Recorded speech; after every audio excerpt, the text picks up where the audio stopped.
दोस्तों, यह कहानी है साल 1974 की। स्मरल परिवार जब चेस स्ट्रीट के अपने नए घर में दाखिल हुआ तो उन्हें लगा कि उनकी ज़िंदगी संवर जाएगी। जैक, जनेट और उनकी बेटियां बहुत खुश थी, लेकिन वो नहीं जानते थे कि उस घर की पुरानी दीवारों में कुछ ऐसा कैद था जो उनके आने का इंतज़ार कर रहा था। दोस्तों, घर के किसी कोने में बहुत ही गंदी बदबू आती थी जो अचानक गायब हो जाती थी। रात के सन्नाटों में दीवारों के पीछे से कुचलने की आवाज़ें आती थी, जैसे कोई नाखूनों से बाहर निकलने की कोशिश कर रहा हो।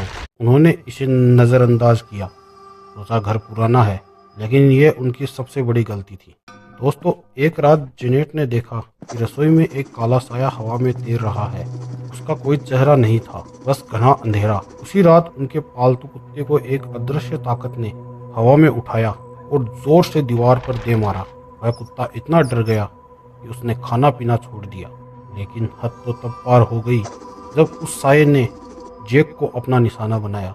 रात के 2 बजे जैक अपने बिस्तर पर लेटा था कि तभी उसे लगा कि उसका शरीर लकवाग्रस्त हो गया। वह हिल नहीं पा रहा था। उसने महसूस किया कि बर्फ जैसे ठंडे हाथों ने उसका गला जकड़ लिया है। वो ताकत उसका दम घोट रही थी। वो चीखना चाहता था, पर आवाज़ हलक में फंस गई। यह अब सिर्फ डराने का खेल नहीं था, वह उन्हें जान से मारने पर उतारू थे। दोस्तों, जब उम्मीद की हर किरण बुझ गई, तब आए एड और लोरेन वोरेन।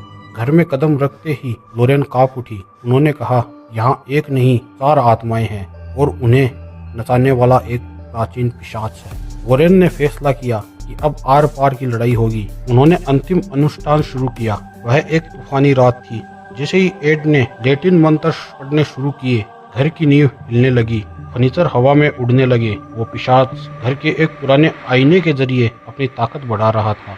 लोरेन ने अपनी जान की परवाह किए बिना उस काले साये का सामना किया। पिशाच ने एड के दिल पर हमला किया। वो दर्द से जमीन पर गिर पड़े, लेकिन लोरेन ने हार नहीं मानी। उन्होंने एक भारी क्रोध उठाया और पूरी ताकत से उस आईने पे दे मारा। दोस्तों, कांच के टुकड़े हो गए।